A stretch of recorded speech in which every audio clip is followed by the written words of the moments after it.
bénissons le Seigneur, notre Dieu, qui a rendu encore ces jours possibles. Nous voulons, avant de commencer, lire la parole de Dieu. J'aimerais que là où vous suivez ces cultes, que vous puissiez lire la parole de Dieu ensemble avec nous. Nous sommes dans Jérémie 9, le verset 23. Jérémie 9, le verset 23, nous lisons la parole de Dieu.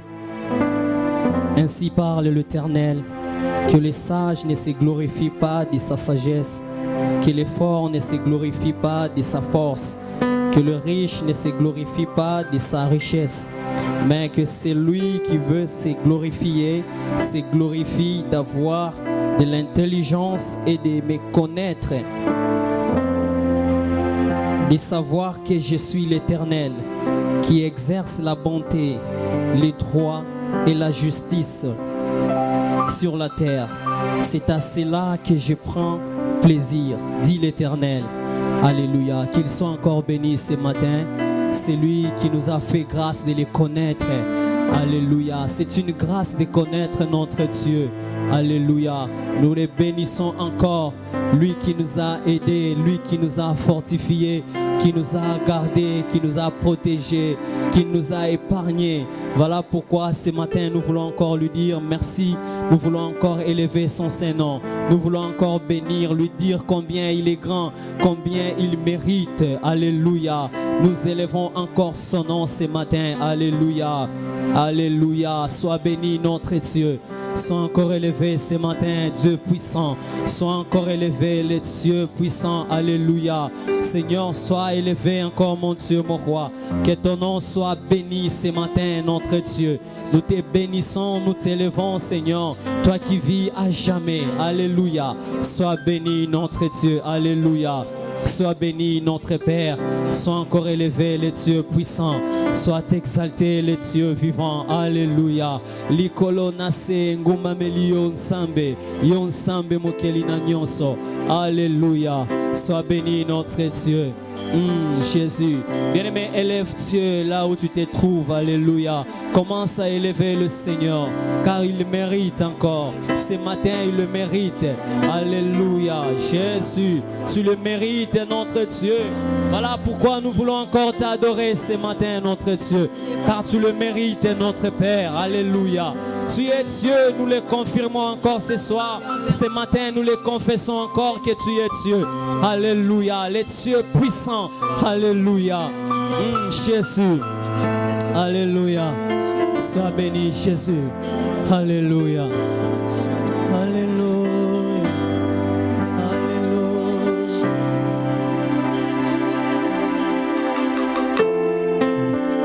Alléluia.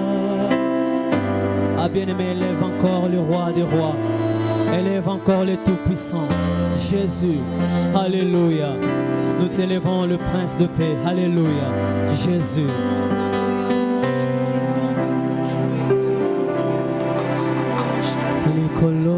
Colonna se engumamela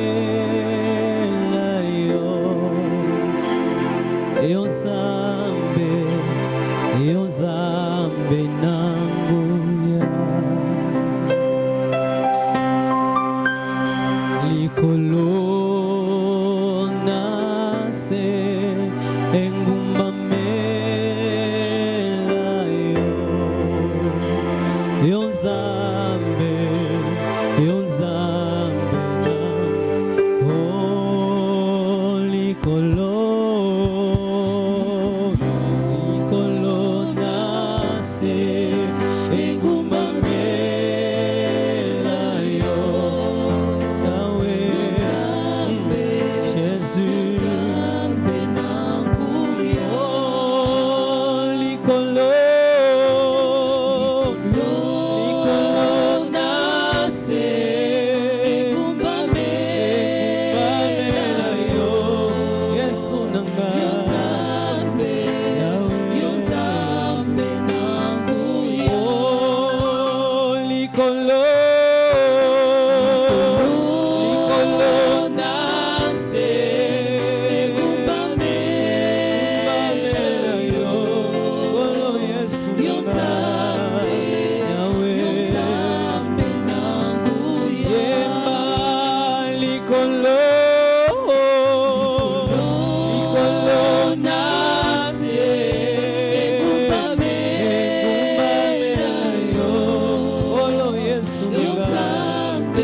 solo yo nzambe nangu yemba likolo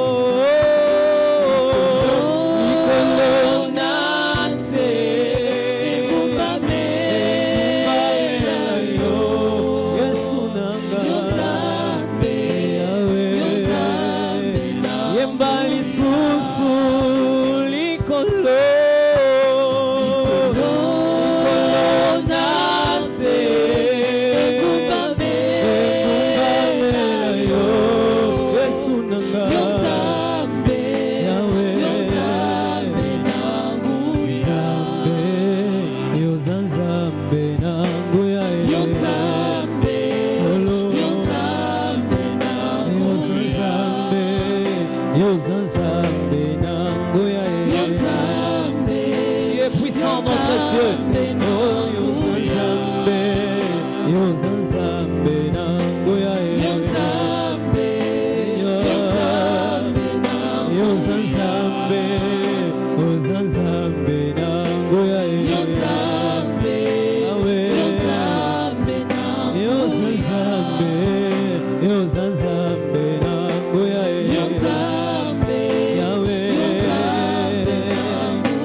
Alléluia.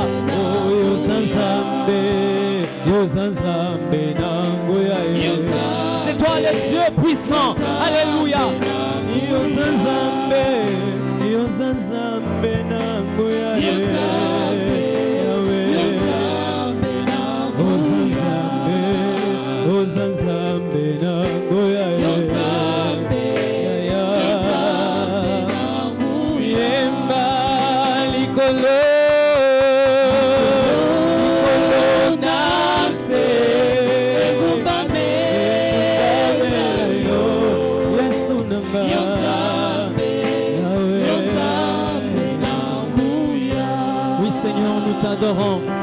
Toi le maître divin, alléluia. Nous t'élevons encore, toi qui as créé les cieux et la terre, mon Dieu. Voilà pourquoi nous toutes choses, Seigneur, c'est plus devant ta volonté, car c'est toi qui nous as créés, mon Dieu. La Bible dit, tu as tout créé, mon Dieu, alléluia. Seigneur, nous t'adorons, mon Dieu, mon roi. Nous t'élevons, toi le Créateur, incréé. Nous te bénissons encore, mon Dieu, ce matin. Tu es le Dieu puissant. Tu es le Dieu grand par ta force, mon Dieu. Tu es puissant, mon Dieu. Tu es le roi de la terre, Seigneur. C'est pourquoi nous t'adorons et nous t'élevons, Seigneur. Élève-le encore car il mérite. Ce matin, il mérite d'être adoré. Il mérite l'adoration. Il mérite la louange. Alléluia. Alléluia. Tous les anges nous s'acceptent.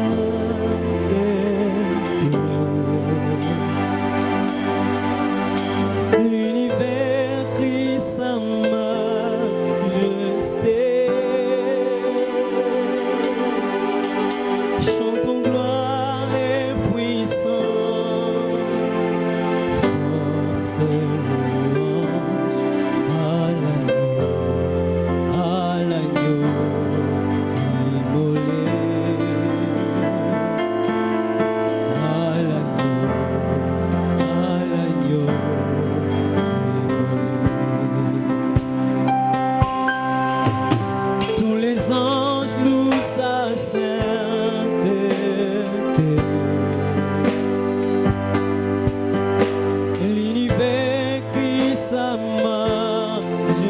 majesté. Chantons gloire et puissance, force et louange à l'agneau immolé,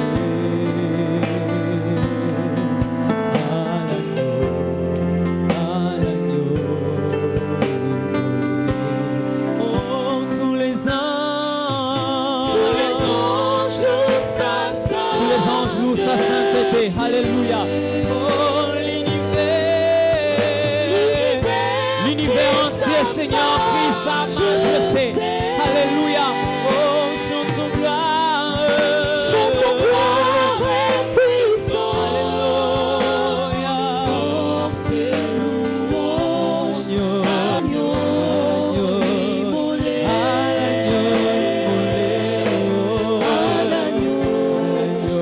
l'agneau immolé. Oh, tous les anges louent sa sainteté. Alléluia. Oh, l'univers crie sa majesté. chantons gloire et puissance, Alléluia. force et louange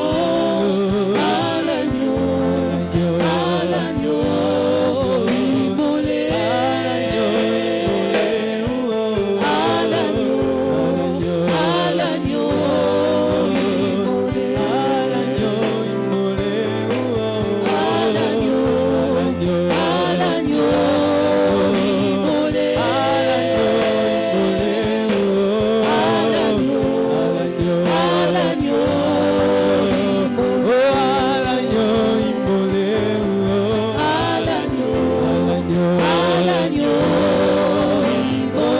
immolé,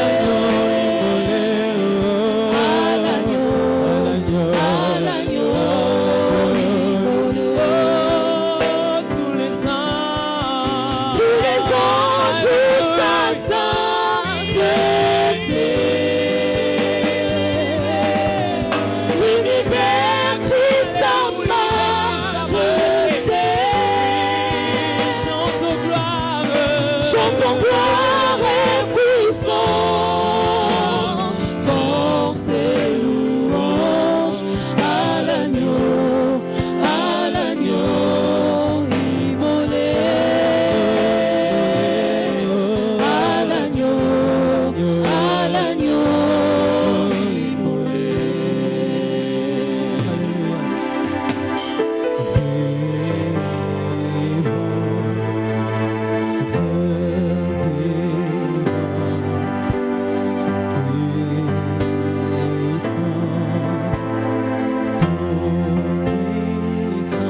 Vivant, alléluia. Oui, notre Dieu est vivant, alléluia.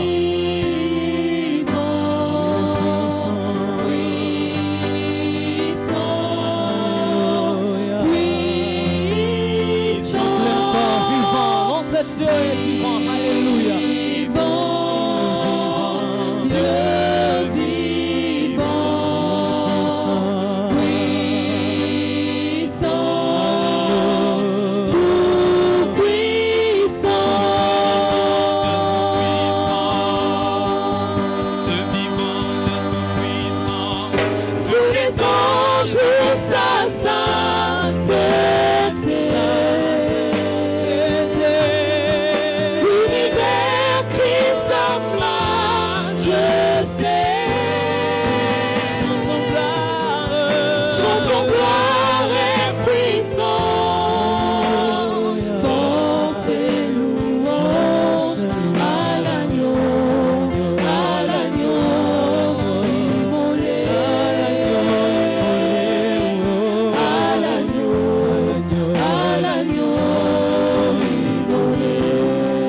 À l'agneau de Dieu, nous rendons de multiples actions de grâce. À l'agneau de Dieu, nous élevons nos mains pour adorer. Alléluia. À l'agneau de Dieu, la majesté, le règne. Alléluia. La puissance et l'honneur à toi. L'agneau de Dieu. Alléluia. Jean a dit, voici Voici l'agneau de Dieu qui ôte le péché du monde. Ce matin, nous adorons l'agneau de Dieu. Nous élevons l'agneau de Dieu. Alléluia. Seigneur, tu as donné ta vie à la croix pour nous. Alléluia. Merci Seigneur Jésus. Nous t'adorons Seigneur. Sois béni le roi des rois. Sois béni le Tout-Puissant. Sois exalté Seigneur. Alléluia. Alléluia. Sois béni Jésus. Sois béni notre Dieu. Sois béni le Tout-Puissant. Alléluia. Jésus. Merci Seigneur. Jésus.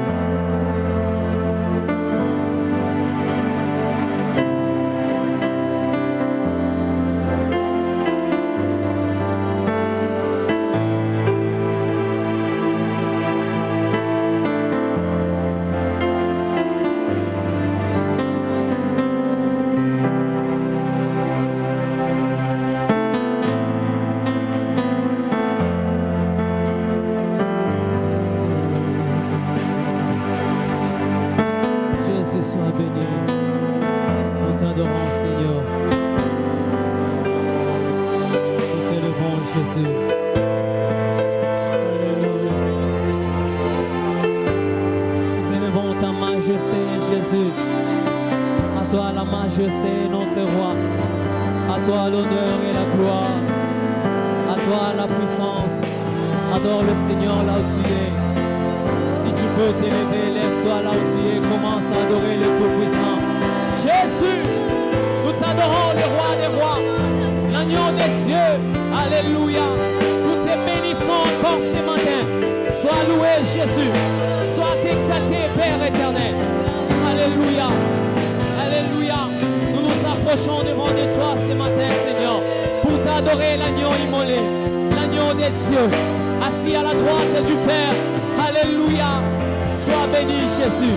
Sois loué Emmanuel. Sois loué Adonai. Alléluia. Jésus. Alléluia.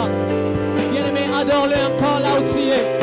Adore-le encore. C'est un moment merveilleux que tu peux profiter d'adorer le Seigneur. Alléluia. Alléluia. Adore le Seigneur là où tu es. Oui, tu peux l'adorer encore. Alléluia. Oui, tu peux encore élever tes mains et adorer le Seigneur. Tu peux encore l'adorer. Alléluia. Alléluia. Merci Seigneur Dieu de gloire. Merci Père éternel. Merci le Tout-Puissant. Merci Seigneur Jésus. Nous t'adorons pour la vie. Nous t'adorons Seigneur. Pour tout Seigneur Dieu de gloire. Alléluia. Alléluia. Jésus.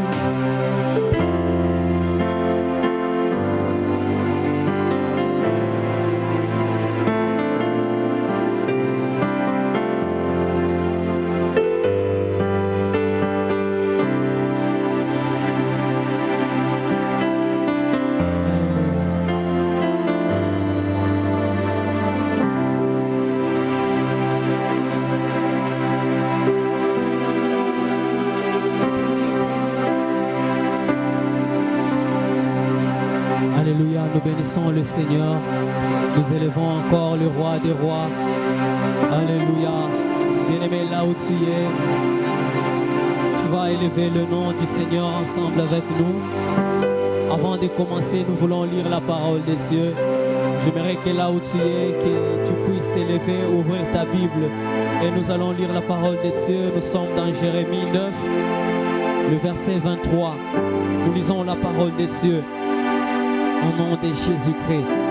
Ainsi parle l'Éternel. Que le sage ne se glorifie pas de sa sagesse. Que le fort ne se glorifie pas de sa force. Que le riche ne se glorifie pas de sa richesse. Mais que celui qui veut se glorifie d'avoir de l'intelligence et de me connaître, de savoir que je suis l'Éternel, qui exerce la bonté, le droit et la justice sur la terre. Car c'est à cela que je prends plaisir, dit l'Éternel. Alléluia. Commence à adorer le Seigneur. Alléluia. Merci Jésus.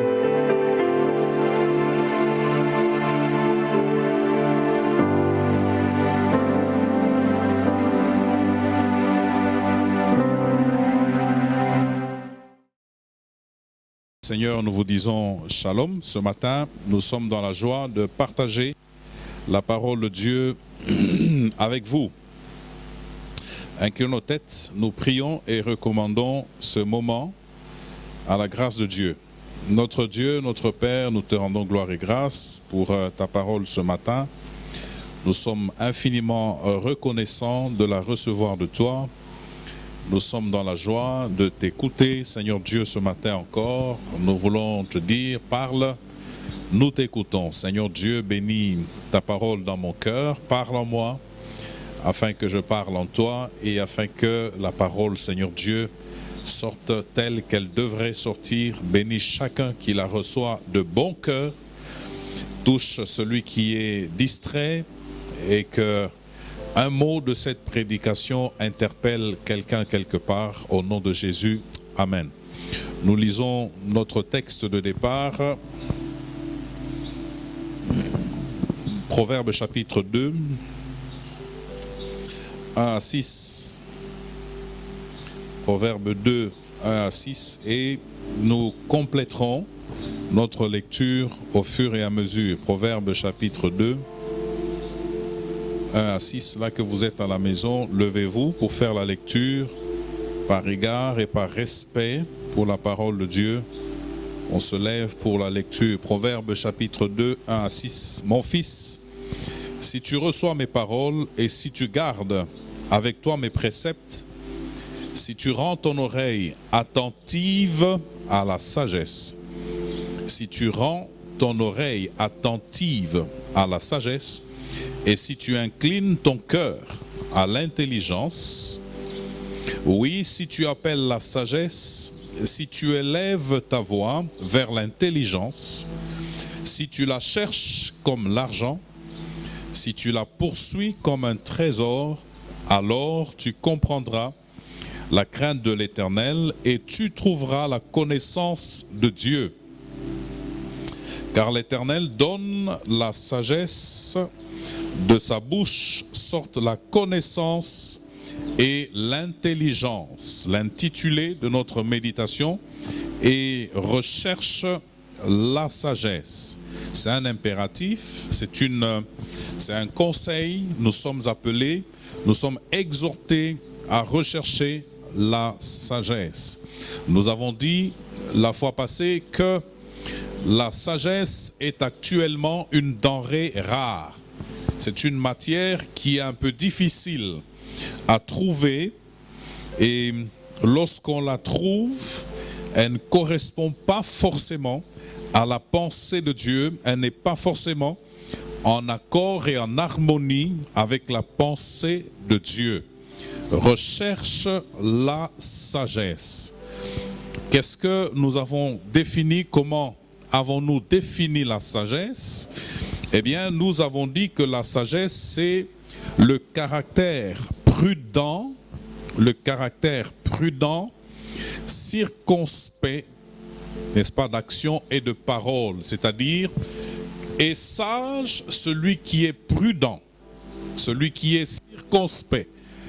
Paul, Éphésiens 5, le verset 15, parle de circonspection. Et évidemment, le mot peut paraître difficile pour plusieurs. Circonspection, de quoi s'agit-il?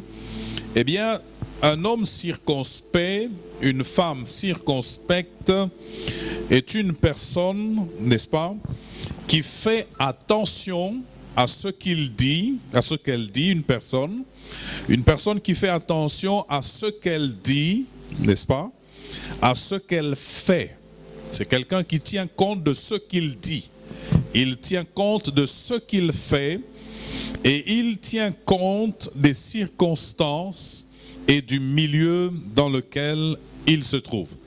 Il tient compte des circonstances et du milieu dans lequel il se trouve. N'est-ce pas? Si on s'en tient à ça, nous nous rendons déjà compte que plusieurs fois et régulièrement, nous manquons de sagesse. Parce que le plus souvent, nous ne sommes pas prudents dans nos attitudes, nous ne sommes pas prudents dans notre langage, n'est-ce pas? Celui qui est prudent il réfléchit en termes des conséquences, n'est-ce pas, de ce que ces paroles peuvent engendrer. Il réfléchit en termes des conséquences que ces attitudes peuvent engendrer. Ça, c'est assez souvent, et on ne tient pas compte, n'est-ce pas, de l'environnement dans lequel on se trouve. On ne tient pas compte des circonstances. On parle sans réfléchir, on agit sans réfléchir. Et parce que l'on parle sans réfléchir et que l'on agit sans réfléchir, eh bien les conséquences sont généralement dramatiques, les conséquences sont généralement fâcheuses. Je me rappelle de cette histoire qu'un de mes grands-parents nous racontait, cette anecdote qu'un de nos grands-parents nous racontait, c'est l'histoire d'une personne qui a utilisé farine et casserole, qui a fait son petit foufou, et puis après avoir mangé, et après finalement qu'elle se retrouve rassasiée, qu'est-ce que la personne a fait? Elle a uriné dans la casserole. Elle a uriné dans le reste de farine. C'est un manque de prudence. Elle n'a pas anticipé. C'est une personne qui n'a pas anticipé. C'est une personne qui n'a pas réfléchi à demain. C'est une personne qui n'a pas réfléchi à ce qui pourrait arriver plusieurs jours après. Elle a pensé que la satisfaction immédiate de son besoin, eh bien, c'était la fin de toute chose. Eh bien, c'est quelqu'un qui a oublié que on peut être rassasié maintenant et avoir faim, n'est-ce pas, quelques heures après. Mais que va-t-il arriver lorsque toi, tu as déjà uriné dans la farine? N'est-ce pas? Tu la rends impropre à la consommation. Il n'est plus possible, n'est-ce pas, d'utiliser cette farine, n'est-ce pas? Et c'est ça qui arrive lorsque nous allons toucher encore un peu les relations humaines, la sagesse dans les relations humaines et même dans la vie de façon générale, n'est-ce pas? Plusieurs cassent, plusieurs détruisent parce qu'ils trouvent que leur compte est bon.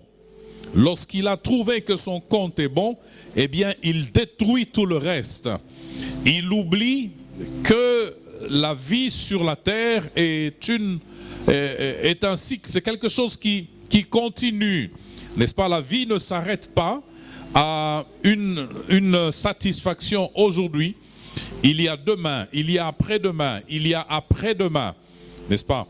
Je vais toucher quelque chose sur la gestion des relations, justement, la sagesse dans la gestion des relations, juste un peu après. Donc, celui qui est sage, il sait tenir compte de ses paroles. Il sait tenir compte de ses attitudes. Il sait tenir compte de ses actions. C'est quelqu'un de prudent, n'est-ce pas? Il fait attention à ses paroles. Il fait attention à ses actions, n'est-ce pas? C'est quelqu'un qui réfléchit, n'est-ce pas? Nous avons vu ensemble le dimanche passé, Proverbe 8, le verset 12, nous avons vu que la sagesse marche avec premièrement la réflexion. La Bible dit que celui qui réfléchit sur les choses trouve le bonheur. Proverbe 16, le verset 20. Réfléchir avant d'agir, réfléchir avant de parler, n'est-ce pas? Et évidemment, c'est après un certain temps de parcours, un certain parcours, qu'on peut faire une estimation et se dire, tiens, ça j'aurais pu faire autrement, j'ai manqué de sagesse. Mais avant d'en arriver là, prions pour que Dieu nous donne la sagesse. Nous allons voir un peu plus loin que la sagesse, c'est Dieu qui nous la donne. Prions pour que Dieu nous donne un cœur sage. Salomon a demandé la sagesse. David a demandé la sagesse, n'est-ce pas? Gloire au Seigneur. Alors nous finissions la fois passée en train de parler de la sagesse d'en bas. La sagesse d'en bas. Nous avons dit qu'elle est terrestre, elle est humaine, n'est-ce pas? C'est la sagesse du monde. Et cette sagesse est une folie devant Dieu, n'est-ce pas? C'est une sagesse totalement charnelle, comme l'apôtre Paul nous le dit dans 2 Corinthiens 1, le verset 12. C'est une sagesse totalement charnelle. une sagesse charnelle. Regardez avec moi Jacques, le chapitre 3. L'épître de Jacques au chapitre 3.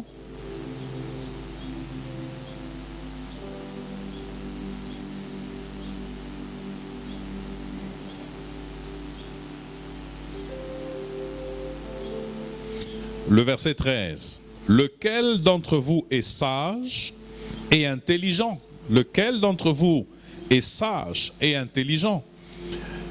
Qu'il montre ses œuvres par une bonne conduite avec la douceur de la sagesse.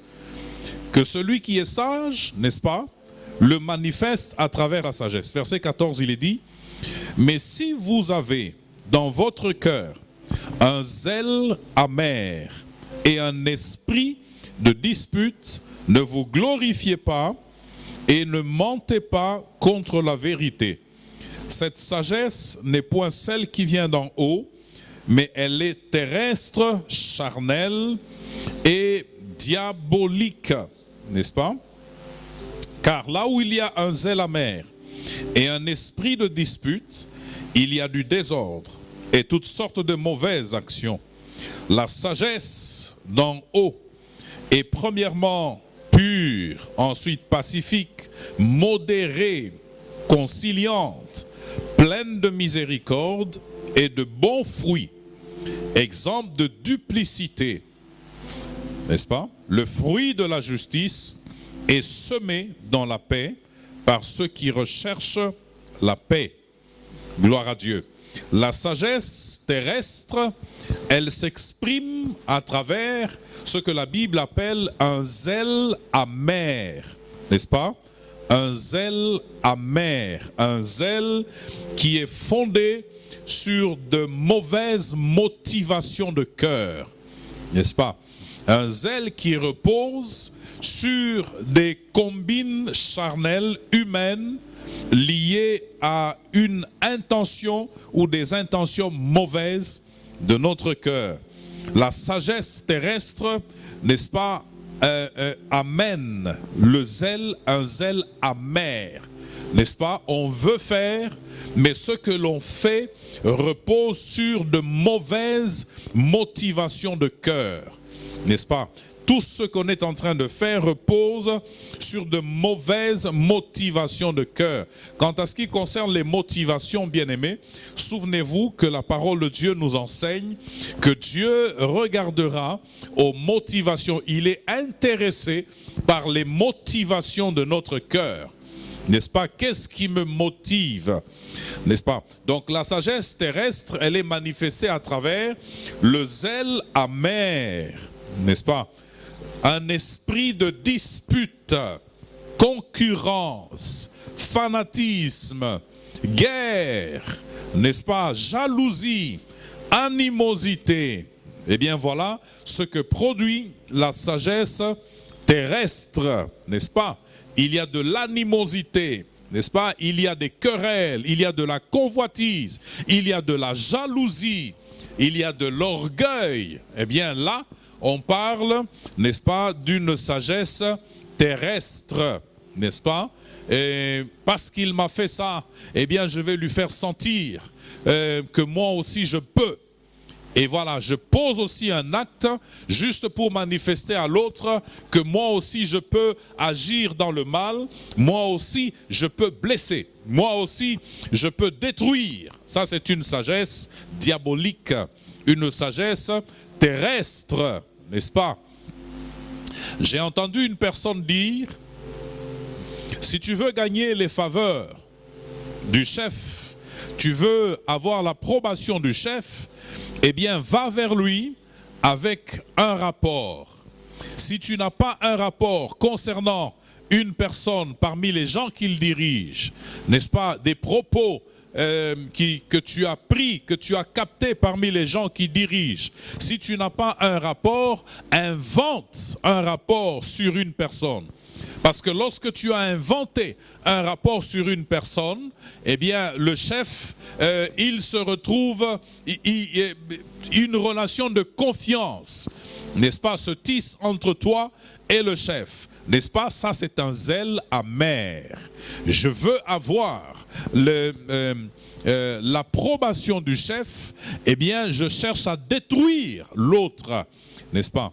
Et en utilisant un faux rapport ou de faux rapports, en utilisant des paroles mauvaises, ou ça peut ne pas être une parole mauvaise, et ça peut ne pas être un faux rapport, mais je vais prendre les côtés les moins avantageux de l'autre pour les placer, les étaler en public, de manière à ce que tout celui qui entend les côtés pas avantageux de l'autre, eh bien, il le décrédibilise. Il descend dans les pensées et dans les cœurs des gens. Ça s'appelle un zèle amer.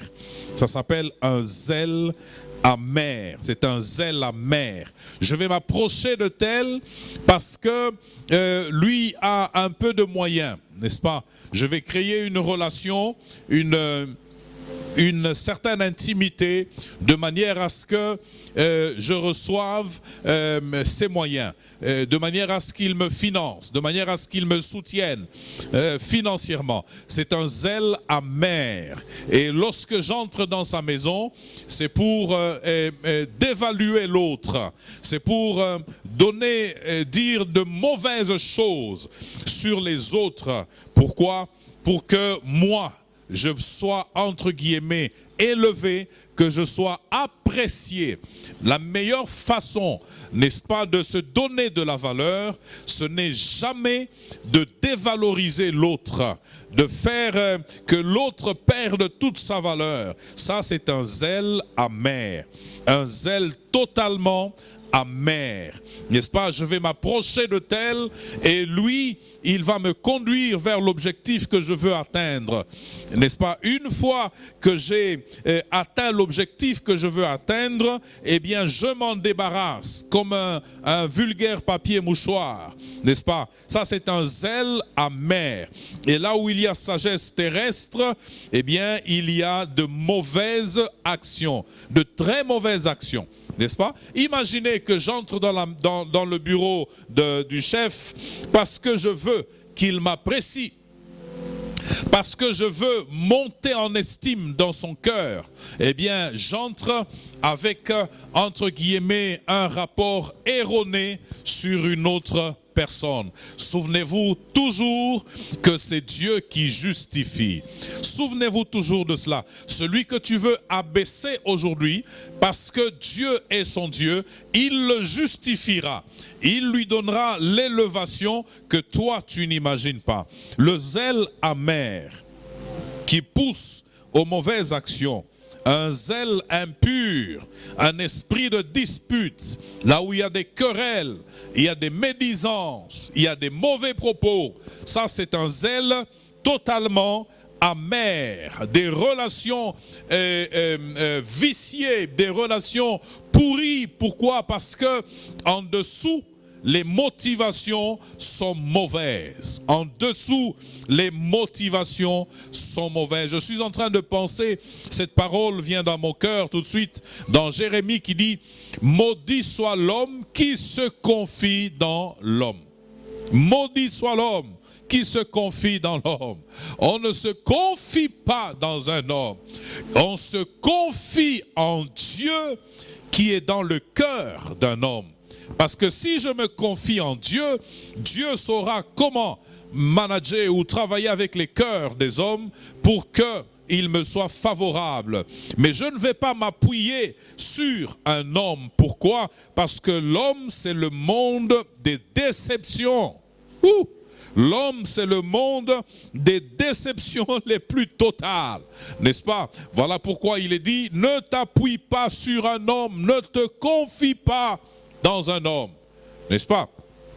Il y a des gens comme ça qui sont très forts dans les paroles flatteuses. Je suis en train d'arriver à quelque chose, n'est-ce pas? Et je suis dans la relation, dans la gestion des relations. Il y a ceux-là qui sont très forts dans les flatteries. Regardez ce qui est dit. La vraie sagesse, n'est-ce pas? La vraie sagesse me permet de faire des compliments, n'est-ce pas? sans verser dans la flatterie. N'est-ce pas? Les flatteries malsaines, les flatteries mal placées, les flatteries mauvaises qui détruisent, qui polluent les relations. N'est-ce pas? Il y a des gens comme ça qui sont prêts à flatter, flatter, flatter. Non pas parce qu'ils vous apprécient, mais simplement parce qu'ils visent un intérêt. Et lorsque leur intérêt est atteint, ils sont les premiers à vous insulter.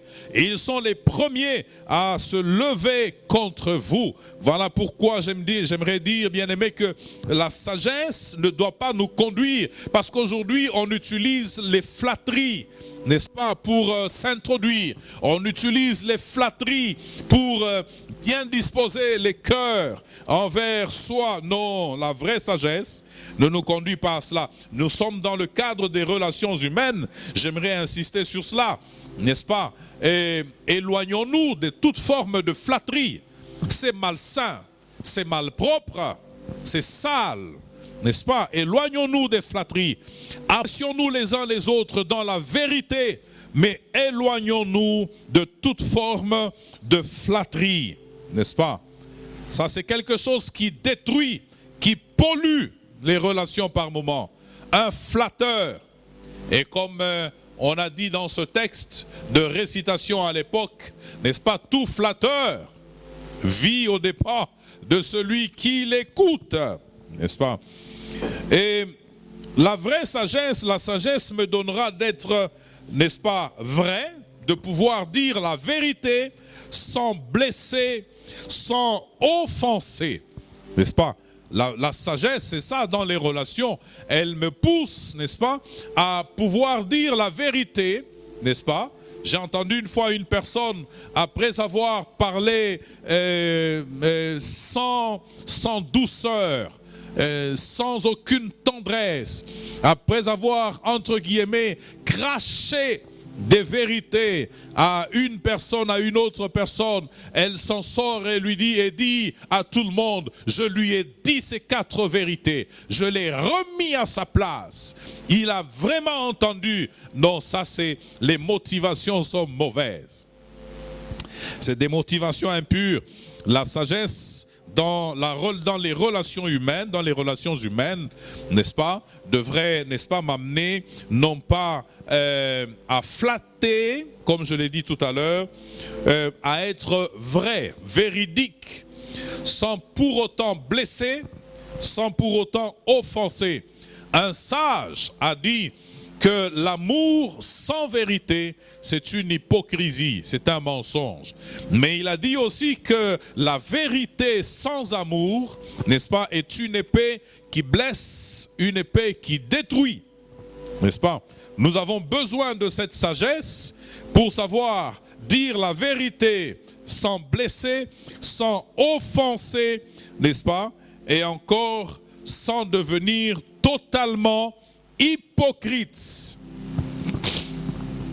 N'est-ce pas? Il y a cette race de personnes qui vous laissent tomber dans un trou sans vous dire, vous allez dans un trou, mais qui sont en train de vous flatter. Vous allez droit dans un trou, et elle est en train de vous flatter, il est en train de vous flatter, jusqu'à ce que vous tombez dans le trou. Hypocrite, menteur. Nous avons besoin de vérité dans les relations humaines. Mais nous avons besoin que cette vérité se manifeste dans un cadre de sagesse.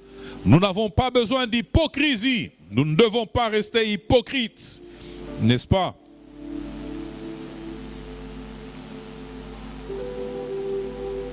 J'entendais une personne me dire, mais c'est pas possible, celui-là, il disait de tellement belles paroles que j'ai cru. Mais voilà ce que maintenant, voilà maintenant.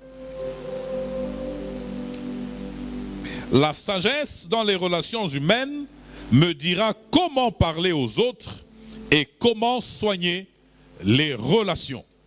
N'est-ce pas? Mon pasteur me disait toujours, il faut savoir soigner les relations. Parce que dans une relation, lorsque la confiance est brisée, comment restaurer la confiance?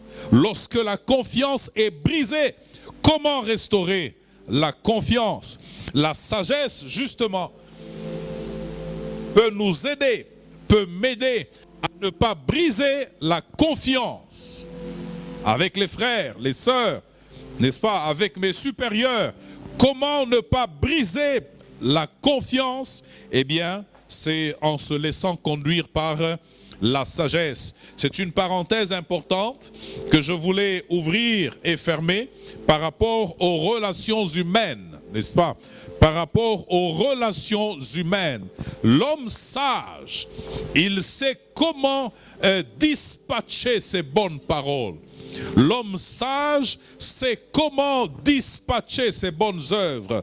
L'homme sage, il sait comment dispatcher, n'est-ce pas, ses présents, ses cadeaux. L'homme sage sait utiliser toutes ces choses de manière à ce que, n'est-ce pas, les relations soient entretenues, maintenues, de manière à ce que la confiance réciproque, n'est-ce pas, continue de demeurer, n'est-ce pas? La sagesse dans les relations, n'est-ce pas? Un homme a dit, et cela est vrai, je pense, par expérience, c'est vrai. Et quand tu fréquentes, ou celui qui passe le temps à parler mal des autres en leur absence, parlera aussi très mal de toi en ton absence. C'est comme ça que ça se passe. Donc ne sois pas heureux parce qu'un tel vient toujours te dire de mauvaises choses sur les autres. Plus tu l'entends, tu dois te dire que lorsque tu n'es pas là, il est en train de très mal parler de toi. N'est-ce pas? La sagesse dans les relations, elle est fondamentale. Elle est importante. Sans la sagesse dans les relations, il n'est pas possible que les relations aient un être relationnel.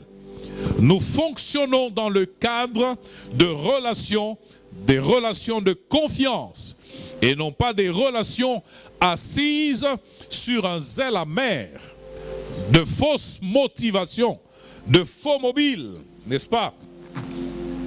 Nos relations devraient, n'est-ce pas, reposer sur des motivations pures et devraient être régies par la sagesse, cette sagesse qui vient de Dieu, comme nous allons le voir tout à l'heure, la sagesse d'en haut, n'est-ce pas? Nous ne devons pas nous laisser conduire par des motivations impures, comme je disais tout à l'heure, n'est-ce pas? Nous avons voulu et j'ai voulu, n'est-ce pas, ramener la sagesse dans le cadre, parce qu'il s'agit de cela, des relations humaines. La sagesse, elle est liée à notre façon de vivre avec les autres, à notre façon d'être avec les autres. Je ne peux pas être sage pour moi-même. Ma sagesse s'exprime, c'est dans le contexte de mes rapports avec les autres, dans le contexte de mon interaction avec la vie et avec le monde. Gloire au Seigneur. Nous avons besoin de prier parce qu'il est dit, recherche la sagesse. Priez pour que Dieu me donne la sagesse. Priez pour que Dieu me rende sage. Priez. Gloire au Seigneur. La sagesse dans les relations humaines peut me montrer comment parler à tel, n'est-ce pas? Aujourd'hui, avec l'évolution, entre guillemets, une évolution, elle peut être positive ou négative. On peut évoluer dans le bien, tout comme on peut évoluer dans le mal. Mais voilà que nous évoluons beaucoup dans le mal. Aujourd'hui, lorsque vous entendez un jeune homme parler à une personne beaucoup plus âgée, mon Dieu, quelle horreur! N'est-ce pas? Et dans l'église, les choses ne devraient pas être ainsi. N'est-ce pas? Ce n'est pas parce que tu sais t'adresser poliment à ceux qui sont plus âgés ou à ceux qui sont élevés, n'est-ce pas, en responsabilité, en dignité, c'est pas parce que tu sais le faire que tu es méprisable. Au contraire, c'est une manifestation de grande sagesse, de très grande sagesse. Vous entendez aujourd'hui des insultes, n'est-ce pas? Vous voyez les deux personnes qui s'insultent, l'écart d'âge pourrait atteindre 20 ans ou plus. Comment comprendre cela? Comment ça peut se passer? N'est-ce pas? Qu'un jeune se mette à insulter un plus vieux sur le chemin, n'est-ce pas? Quelle que soit la raison, eh bien, je peux peut-être revenir ici en touchant notre culture africaine, quelle que soit la raison, eh bien, nous sommes appelés à respecter, n'est-ce pas, ceux qui sont âgés. Et la parole de Dieu nous rejoint. La parole de Dieu non seulement nous rejoint, elle nous a précédés lorsqu'elle nous enseigne que nous devons apprendre à nous respecter mutuellement. Ça, c'est de la sagesse. Ça, c'est de la sagesse. Et c'est important que nous puissions prier pour que Dieu nous donne cela, pour que Dieu nous remplisse de sagesse. Nous avons besoin de prier. Prions, parce qu'il est dit, recherchez la sagesse. Alors nous avons parlé tout à l'heure de la sagesse d'en bas, qui est terrestre, qui est diabolique, qui est charnelle, qui est totalement humaine, n'est-ce pas? Une sagesse du monde, folie devant Dieu. Mais regardons maintenant la sagesse d'en haut. Parce que nous avons dit, et nous le répétons ce matin, il y a deux types de sagesse. Il y a la sagesse d'en bas et il y a la sagesse d'en haut. N'est-ce pas? Alors, quand on parle de la sagesse d'en haut, comment est-ce qu'elle s'exprime, cette sagesse d'en haut? Je reviens dans Jacques, le chapitre 3 et le verset 13. Il est dit, lequel d'entre vous est sage et intelligent? Il n'est pas juste question de dire, moi je suis sage. Non. Il est plutôt question de manifester cette sagesse à travers quoi? À travers ses œuvres et à travers une bonne conduite. À travers les œuvres et à travers une bonne conduite. Celui qui est sage, il le manifeste à travers les œuvres et à travers une bonne conduite. Et nous lions cela à la sagesse d'en haut, n'est-ce pas? Parce que nous avons dit que la sagesse d'en bas, elle conduit aux ailes amères, n'est-ce pas, à un esprit de dispute et de mauvaises actions, de mauvaises œuvres. La sagesse d'en haut, elle nous conduit, nous amène à une bonne conduite et à des œuvres correctes par rapport à la parole de Dieu, n'est-ce pas? Je ne peux pas dire je suis sage et j'ai une mauvaise conduite, n'est-ce pas? Quand on dit conduite, bonne conduite ou mauvaise conduite, oui, c'est vrai qu'il est question du péché d'un côté, mais il est aussi question de la façon dont je gère mes relations, la façon dont je me gère moi-même au quotidien. Gloire à Dieu.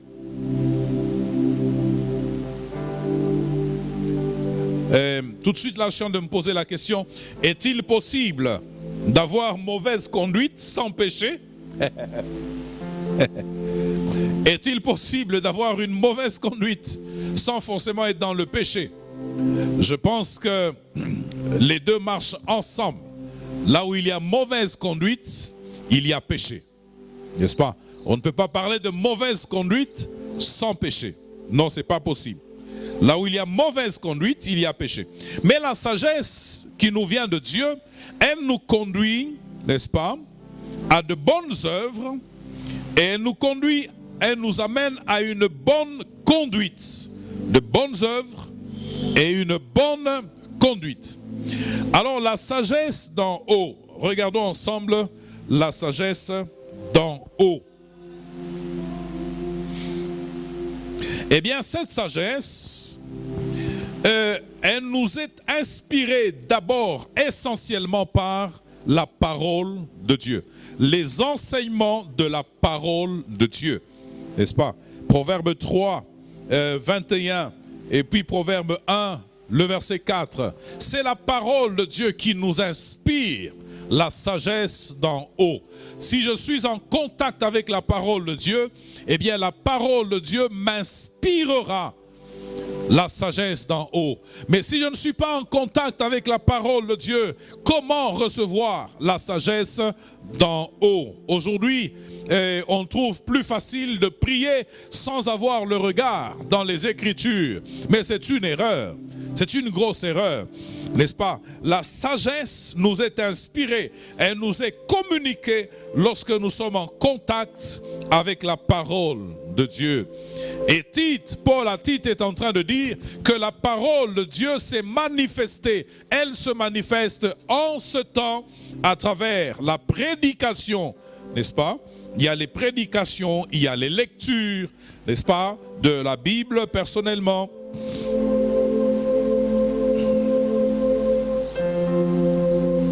Mais il n'y a pas que l'inspiration, il n'y a pas que la parole de Dieu pour nous inspirer, n'est-ce pas? Il y a l'observation, l'expérience, n'est-ce pas? La parole de Dieu est en train de dire dans Proverbe 6, le verset 6, va vers la fourmi, observe, et tu deviendras sage. Observe. Oui, c'est la parole de Dieu principalement, mais aussi l'observation. Apprendre à observer la vie, n'est-ce pas? L'expérience de la vie nous rend sages, n'est-ce pas? L'apôtre Paul est en train de dire aux Corinthiens, ces choses leur sont arrivées. Regardez ce qui s'est fait dans la vie d'un tel et tirez les leçons et acquérir la sagesse.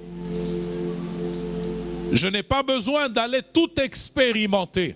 J'ai juste besoin de regarder ceux qui ont observé et de tirer les enseignements et de tirer les leçons. Parce que quelqu'un a fait une chose et a reçu un résultat, a vu un résultat, eh bien moi je peux juste regarder ce qu'il a fait et ce qui lui est arrivé et quels sont les résultats qu'il a reçus en retour et tirer sagesse, tirer enseignement. Gloire au Seigneur. Regardez aussi dans Luc 21, le verset 15, n'est-ce pas? L'observation. Je regarde autour de moi et la sagesse me vient, n'est-ce pas? Des leçons essentielles de la vie m'arrivent, n'est-ce pas? Des leçons essentielles, n'est-ce pas? Tel est allé jouer avec le feu. Le feu a une belle apparence. Orange, jaune, rouge comme ça là. Une flamme, c'est très beau à voir. N'est-ce pas? Un feu de braise, c'est beau à voir, un beau rouge. Et un enfant peut facilement chercher à mettre le doigt pour vérifier. C'est quelque chose de si beau, n'est-ce pas? Qu'est-ce que ça fait au toucher, n'est-ce pas? Mais lorsqu'il s'est brûlé, est-ce que l'autre enfant a besoin d'aller aussi mettre la main? Évidemment, je réduis ça, n'est-ce pas? Je réduis ça vraiment à un niveau très terre à terre. Mais c'est pour dire de façon générale que tel a été volé.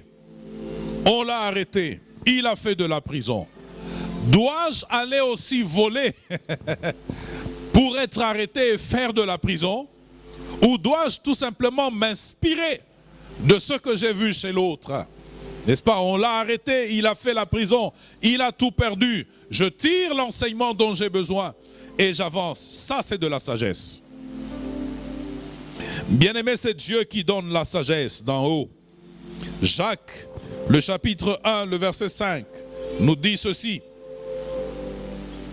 Si quelqu'un d'entre vous manque de sagesse, qu'il la demande à Dieu, qui donne à tous simplement et sans reproche, et elle lui sera donnée.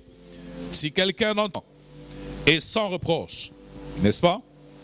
Ce qui est intéressant dans ce texte, c'est que là déjà, Jacques est en train de nous dire que nous devons nous regarder et prendre conscience.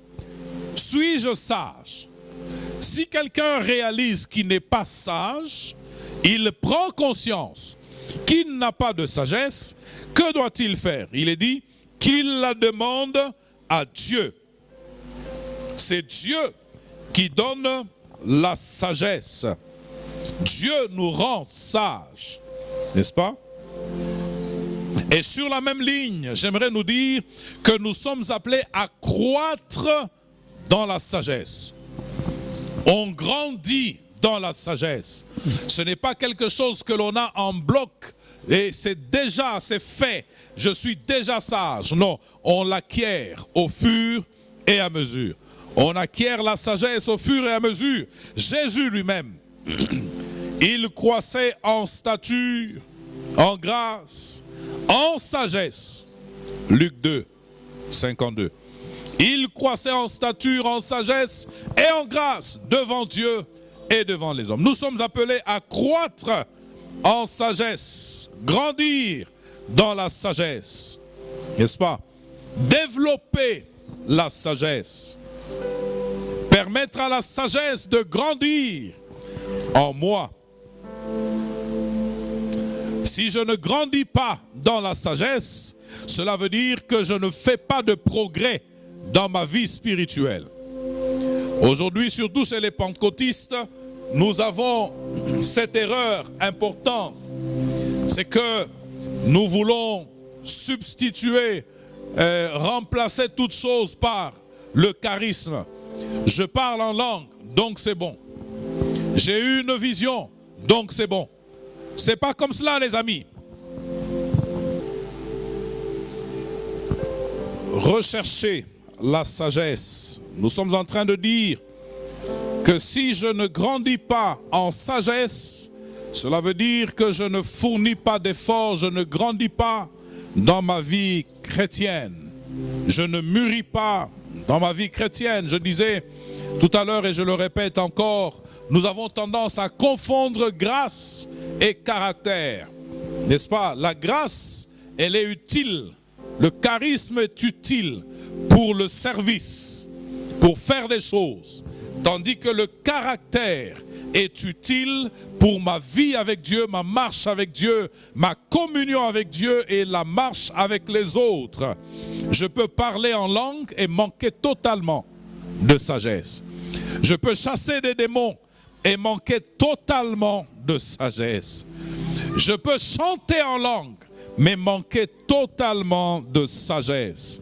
Nous avons besoin de croître en sagesse. De la même manière que nous jeûnons, nous prions pour devenir puissants spirituellement, pour avoir les dons spirituels. Nous avons besoin de prier, n'est-ce pas, pour que Dieu nous amène à grandir en sagesse, croître en sagesse. Souvenez-vous que ce n'est pas parce que je chante en langue que je suis sage. Ce n'est pas parce que je chasse des démons que je suis sage. Je peux chasser des démons et être totalement un enfant par rapport à la maturité chrétienne, par rapport, n'est-ce pas, à la sagesse et au caractère chrétien. Parce que, souvenez-vous, il est dit, voici les miracles qui accompagneront ceux qui auront cru. C'est donc une simple affaire de foi. Celui qui a la foi, eh bien, il parle en langue. Celui qui a la foi, il chasse les démons. Celui qui a la foi, il impose les mains aux malades et les malades sont guéris, n'est-ce pas? Et assez souvent, la foi du nouveau converti, elle est généralement innocente, n'est-ce pas? Et il est capable de faire beaucoup de choses extraordinaires parce que sa foi est innocente. Il n'a pas appris, il n'est pas encore en train de réfléchir, en train de calculer. C'est pour dire simplement que je peux chasser des démons sans que je me suis converti hier. Et si je me suis totalement converti, je suis rempli de l'esprit. Oui, je peux chasser un démon si j'ai la foi. Mais la sagesse, ce n'est pas une simple question de foi. La sagesse, c'est une progression, un processus dans lequel je dois évoluer, dans lequel je dois pouvoir grandir, n'est-ce pas? Croître en sagesse. Et pour finir ce matin, souvenons-nous que la Bible nous dit que Jésus-Christ est notre sagesse. 1 Corinthiens, le chapitre 1 et le verset 30. Jésus-Christ est notre sagesse. Lisons ce texte alors que nous sommes en train d'atterrir là. 1 Corinthiens, chapitre 1 et le verset 30. Qu'est-ce qui est dit? Il est dit,